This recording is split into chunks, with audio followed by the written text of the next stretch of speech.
Okay, we're recording. Okay, so the first idea, the first question that we have for you, let me introduce you real quick. Can you Sure. tell us a little bit about who you are and what you do? Sure. My name is Kenneth Hoffman. I'm the Director of Education at the National World War II Museum in New Orleans. I've been here for about 18 years. So I started actually about a year and a half before the museum even opened. We opened up on June 6th, 2000 as the National D-Day Museum. And then in 2004, we became the National World War II Museum. And that's a whole story that maybe some of the questions we'll get into a little bit of that. Okay. So how do you come up with an idea or a concept that you want to have as part of your museum? Sure. Well, like I said, we started as the D-Day Museum, all about this big battle in France during World War II. And we we have two types of exhibits here. We have what we call our permanent exhibits, although nothing is permanent, and then we have our special exhibits. Our permanent exhibits might last anywhere from 10 to 15 years, and sometimes they cost millions of dollars to put together. Our temporary exhibits last maybe 4 to 8 months, and they're in our special exhibit gallery. So I think that's probably the better kind of exhibit to talk to your students about, because they don't involve the same kind of preparation and budget as the permanent exhibits cost. So we always start with our collection. What does the museum have in its collection? Because a museum at its heart is about the artifacts and the archives, the primary sources, the real things from a time period. And so if we wanted to do an exhibit about the Bataan Death March during World War II, the first thing we would do is we would look in our collection and say, well, what do we have? Do we have oral histories from survivors? Do we have artifacts? Do we have photographs? Do we have letters written by survivors of the Bataan Death March? What do we have? And if it turned out we had not much, then the first thing we would do is we would consider, well, maybe we shouldn't do an exhibit on this because we don't have enough stuff to supply it. But that doesn't have to happen. There are other ways you can borrow things from other institutions. You can go out and buy things. Sometimes we buy artifacts on eBay. We'll go on eBay and we'll find something we need. And of course, your students aren't probably going to be using a lot or maybe even any actual artifacts from World War II. You're just going to maybe use reproductions or just images that they find on the internet or in other places. And so the availability of the actual stuff of the exhibit may not be an obstacle for you. Can you tell me about what kind of exhibits they're going to try to make? Well, they're going to figure that part out. I mean, so maybe, like, what are some options? Are we talking about some of these tabletop 3 pieces of cardboard? That's one option. There's we could do technology. We could do there's all sorts of things that we can do. There, Absolute sites. I mean, like you've got these drag and drop website makers, sure. like Weebly and things like that, and you can make some really nice presentations, and that can be considered a museum. In the old days, a museum was a dark, dusty building, and you went in, and there was stuff in a case, and you looked at it, and you read a little text panel, and it told you what it was, and then you walked out. But museums now are much more exciting. They try to get the visitor, at least good museums, they try to get the visitor to want to learn more, to see something of themselves in the history. History, everyone thinks it's so different from today. But when I'm talking to students, I always like to try to look for what's the same that's from today as from back then, because once you start seeing those connections between the past and the present, or between your life and the life of someone who was alive during World War II, that's when you get excited about it, and it becomes something that is part of you and not just from a textbook. Sure.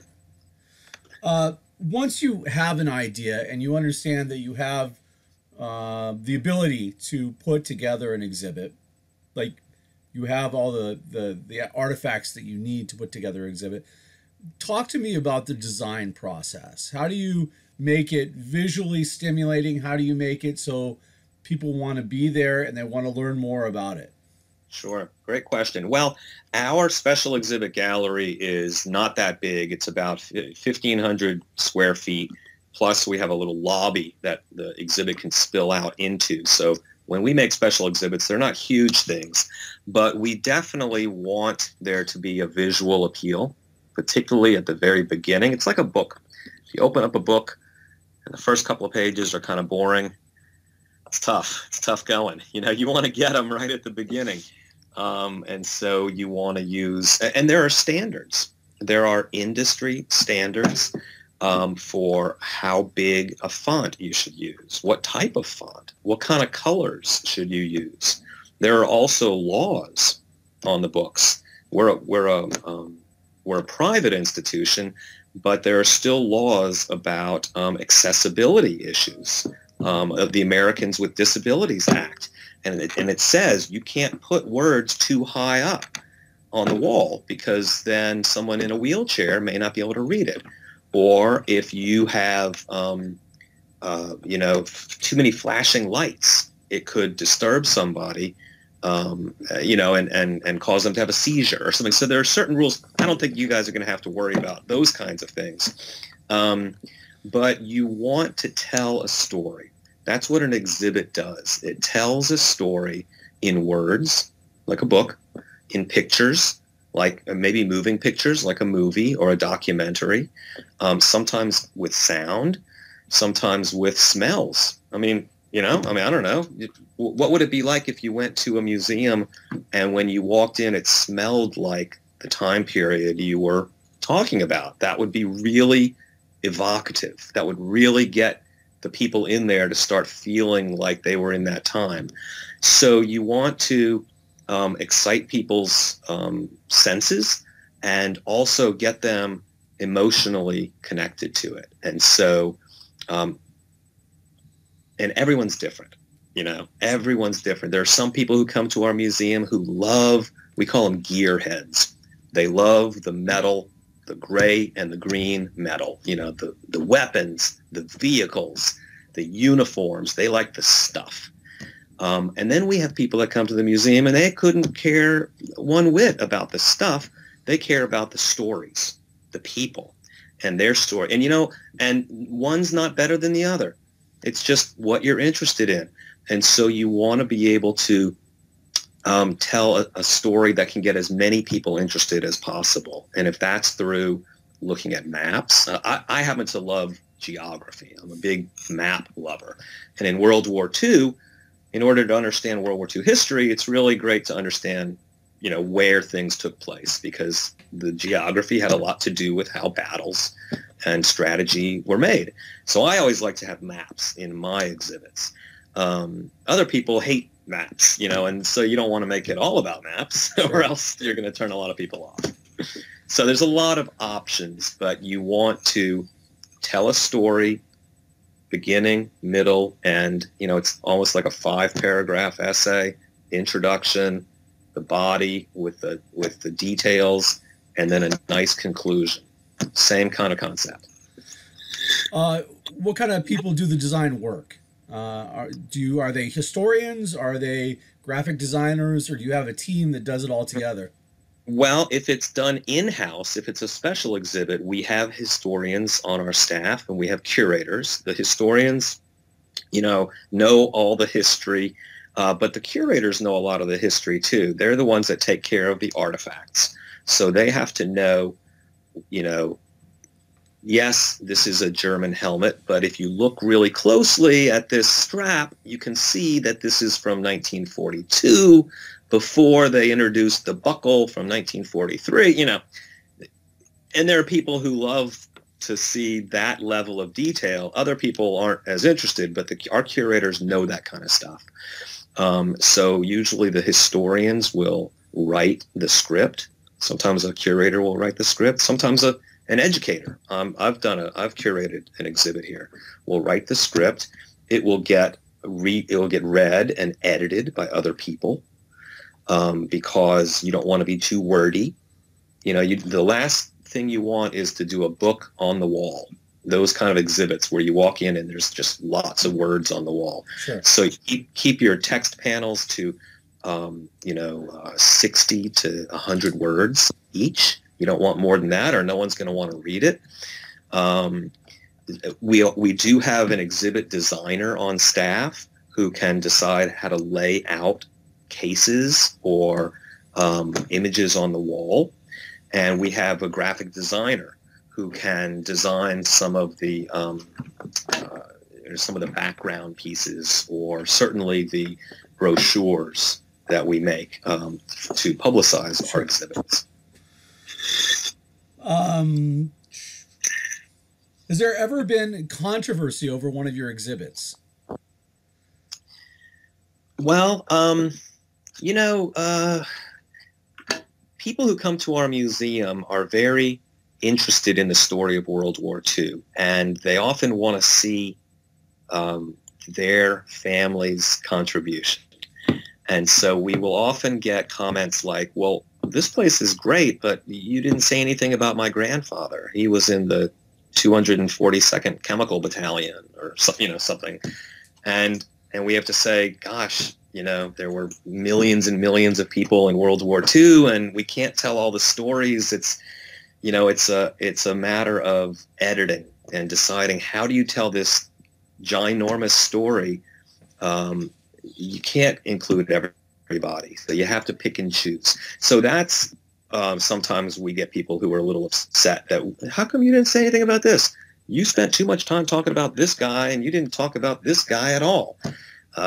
Patton happens to be one of them. A lot of people like Patton, General Patton, a lot, and we don't include him because because of the way we tell the story. He fits in certain areas, but we feel like we do give him his due.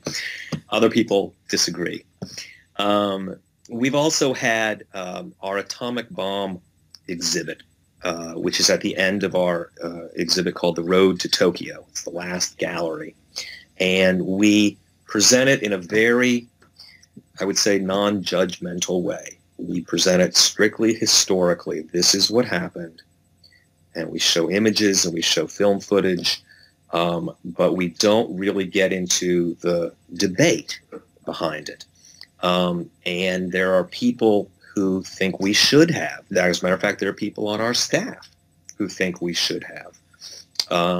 But for various reasons, we decided that just wasn't an area we wanted to step into, and so we didn't. So yeah, there are some. People always have an opinion, but for the most part, we're well liked. Okay. What's your favorite exhibit? Wow, that's a great question. Well, I think my favorite exhibit is something that is that's no longer here, but it's coming back. When we opened up, we had a home front exhibit that talked about what the people in the United States who didn't go into the military did. There were 130 million people in the United States during World War II. 16 million eventually were in uniform. So that leaves 114 million who were on the home front. So to understand World War II history, to understand the American experience in World War II, you've really got to understand the home front, because the battlefront was not the experience of the vast majority of Americans. So this home front exhibit talked about scrapping, and it talked about rationing, and it talked about military bases popping up here and there. Some really good stories. because that opened when we first opened, we've now closed it because it's old. It's been around for 17 years. It was really starting to fall apart. So we're redoing it, and it will open this June as a new exhibit. We've learned a lot in the last 17 years. We know how to use technology better.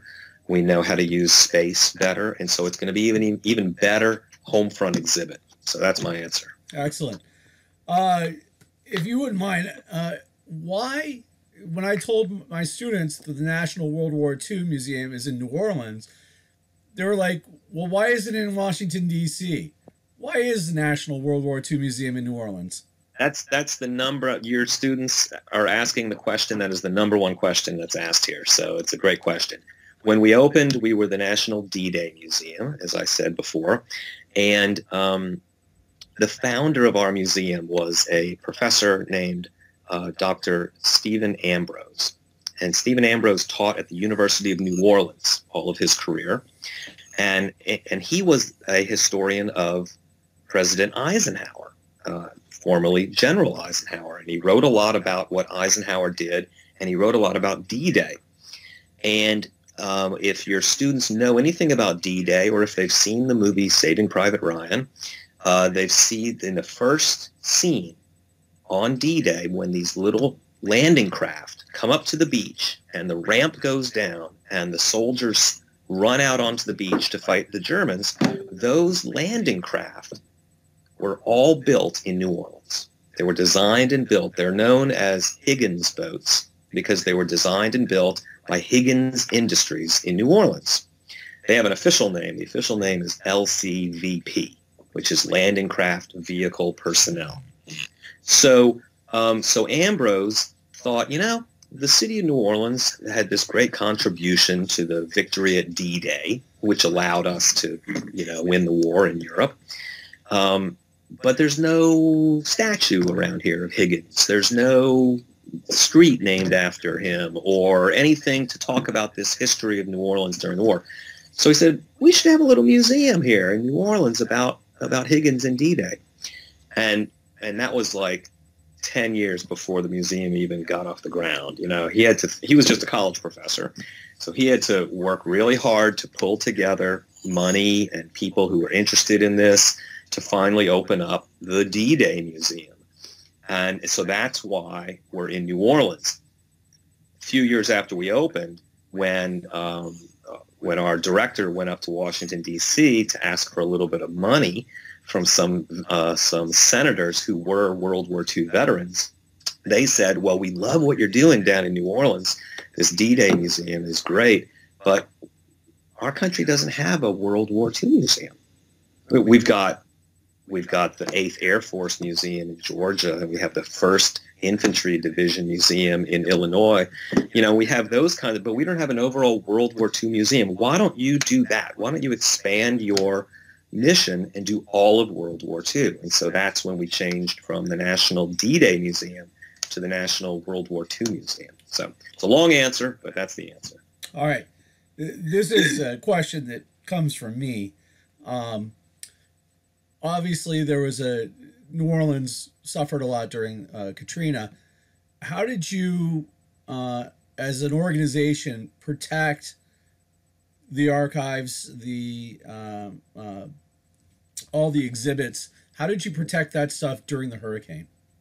That's a great question, because we are, that's our job. Our job is to protect this history and present it and interpret it. And if it isn't there to protect and interpret and present, then you got nothing. So the museum is located in a part of New Orleans that did not flood.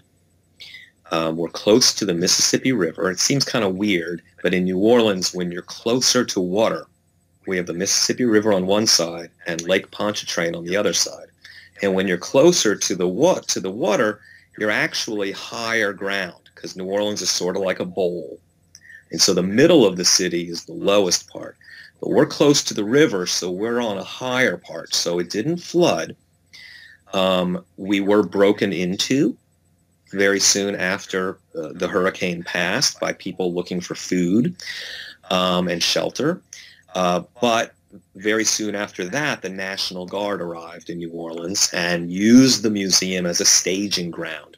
We have large rolling metal shutters that when the electricity goes out, for any reason, if the electricity goes out, these rolling shutters, they close down over the exhibits. And so that happened when the city lost electricity. So all of the exhibits were fine. Because the air conditioning was out for a while, we did have some mold issues on some paper items. Most were able to be conserved, which means we could repair them. A few things we wound up having to get rid of because they couldn't be conserved. But for the most part, the museum came through okay. Now, there was no one much in town to be a tourist in the museum for a few months. So Katrina hit on August 29th, 2005, and we reopened to the public, I believe it was December 3rd of 2005. So there were many months when we weren't even open. But once we opened, we were ready to go. Business as usual. That's right. So last question. Do you have any advice for my students that are going to be coming up with ideas for their own exhibits? Less is more.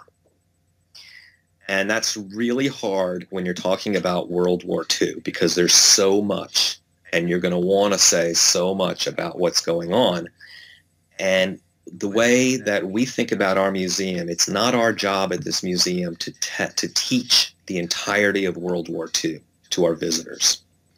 Or when we have school children come on a field trip, we tell our docents, our tour guides, we say, your job is not to teach the history of World War II to these students. They're only going to be with you for 2 hours. If you try to teach, what happens if you give a potted plant, all the water it needs for a whole year at one time? You're going to drown the plant. And the same thing is if you try to give too much information to someone at one time, you're going to turn them off. They're just not going to, or they're going to get overloaded. And so pick your facts, pick your quotes, pick your images, pick the story you want to tell. Don't forget to look for diversity because there is a lot of diversity in World War II if you look for it. And by that, I mean women and African Americans and Japanese Americans and Latinos, all kinds of interesting, diverse stories. So don't forget that, but don't try to overload your audience. That would be my advice. All right. Excellent. I think this will do great. The kids are going to love this. I really appreciate your time. I want to see what they come up with, so please take pictures. Pictures, I'll send them to you. Absolutely. That sounds great. Absolutely. Okay. Thanks a lot. I hope you enjoyed Carnival. Absolutely. I'll send you pictures soon. Okay. All right. Take Have care. a good one. Bye-bye.